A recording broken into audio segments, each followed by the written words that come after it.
What is going on, guys? G Harp here. Today, I want to talk about Microsoft earnings, and with it, Xbox. Xbox is always part of Microsoft earnings, obviously, because they're a division of Microsoft. So they have their own information that comes out during earnings season, and it is pretty interesting this time around. So there's some nuggets that we're going to talk about here that were brought up whenever Satya was talking. And I think it kind of gleans some light on where Microsoft is going and how effective they've been given their new strategy that they've been talking about. Now, what are some of the highlights of what Microsoft released in their latest earnings call? Well, the biggest thing that you can see is that Microsoft's gaming division experienced a 7% revenue decline in the second quarter. Now, this can point to a number of things, but we're going to get into some of the reasons why that may be happening a little bit later. But it is kind of showing you that it's taking some time for Microsoft's strategy to begin making money. They're still not exactly where they want to be. Obviously, these things do take time, especially shifting strategy around from a business perspective in a business as big as Microsoft. It's going to take a little while to get this all turned around, but some more of the information that came out, I think, is even more interesting than that 7% figure. The one that is very interesting, and I think probably is going to snag the headlines, is that there was a 29% drop in revenue from their hardware division. Now, if you've listened to anything that Microsoft has said recently, this isn't too surprising. And if you've seen any of the releases of how many consoles have been sold, this is a pretty good indication of why Microsoft is trying to pivot away from just hardware sales into publishing. So this is one of those good indications why, and this kind of clarifies the thinking by the executives of why they would actually want to do that. So a 29% overall drop in revenue for Xbox hardware sales.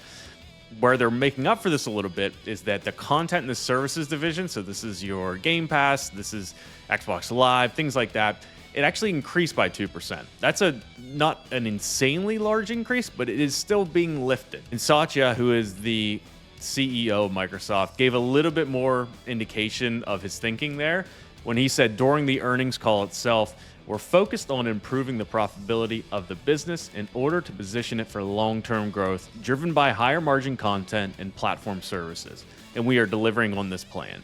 So that 2% kind of speaks to what he's talking about there, where they're trying to push things that are going to make them more money.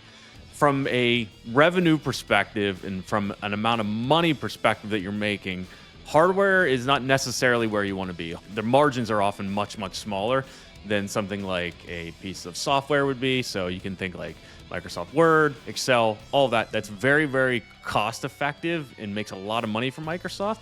So it's not overall surprising that they're trying to push Xbox in that same way as well. One of the big surprises, and one of the things that I think, at least for me, I don't use this, but I can see Microsoft's thinking here, is the Xbox Cloud gaming platform. So this is where you can play from the cloud, from basically any type of console or streaming provider thing. It's just taking whatever you're.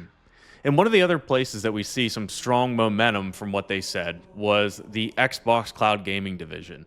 It's not something that I utilize, but they did say that this is the first time that they reached 140 million hours streamed in a quarter. So big things moving on there. That's probably only going to increase as they keep pushing this service out to people. So not overall surprising we're seeing a lift there. And the biggest thing, and this kind of plays to Microsoft's strategy all around and why the shift is probably coming. The biggest news that we get is that the Game Pass set a new quarterly record for revenue where it grew the PC subscriber base. So not just Xbox, the PC subscriber base 30% for paid subscriptions. Now, this is a huge push forward.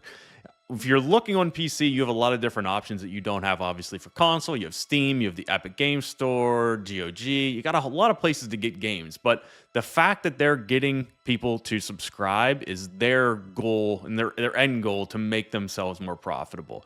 And obviously, this is getting carried by Indiana Jones, a lot of the new games that are coming out, your Diablos, your new Call of Duty, all those types of things that come from the acquisitions that they've been making. So that's kind of why they're doing those acquisitions. They need to get more more first-party games into the ecosystem. Obviously, we have Bethesda. We have all of the games that came over for in the Activision acquisition.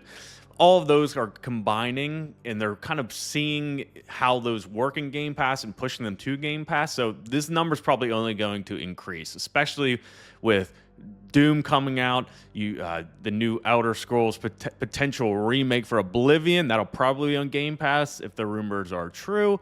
So a lot of things to look forward to there, and you can kind of see why they keep pushing it. They also kind of wanted to highlight where these big acquisitions are doing well, especially around Call of Duty. So Black Ops had a record-breaking month. Indiana Jones had a record-breaking release. They shouted out that 4 million people have played the Indiana Jones game since the launch, which is pretty crazy. And that's on Series X, Series S, and PC. So a lot of people playing that game. And it's kind of proving out Microsoft's point that they want to kind of get away from exclusives, bring their things onto more platforms, and get Game Pass on different systems, and bring more people into the fold of Game Pass. That's where the money's going to be made. That's how they made all their money from the Microsoft Office suite. So it makes sense that they want to go the software route. They're not giving up on the hardware division, but with that sales decline and the sales figures, you can kind of see why they're shifting strategy around. So very interesting release of information there from their quarterly review and from their business release. So a lot of cool stuff. Interesting that it's going to take a little bit of time for Microsoft's strategy to pay off, it seems like. But at the end of the day, it does seem to be trending in that manner. And with the amount of releases coming up here, it's probably only going to continue increasing here. So really good stuff by them. Cool to see some of the data coming out. Yeah, really, really cool stuff. Hopefully it continues. Hopefully we get more games this year on Game Pass that are going to be awesome. It looks like we are. Hopefully Microsoft continues doing that, and Game Pass continues going strong. It is a great deal. If you've never checked it out, give it a shot. But that's all today, guys.